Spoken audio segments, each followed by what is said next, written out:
Well, it's early in the morning. I got both rings on and those welded, and I'm working on the flange, rolled angle flanges, welding it up now.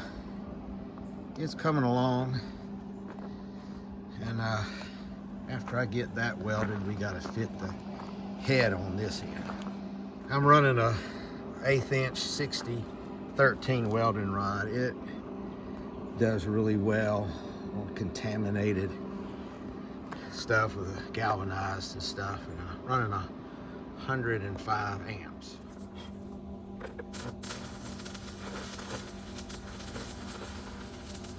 Well, we got the head fitted on it, slipped in really easy. Put 3 passes around it. Well, I got the lid welded up and I made a hinge. I gotta cut the pin to length in a little while.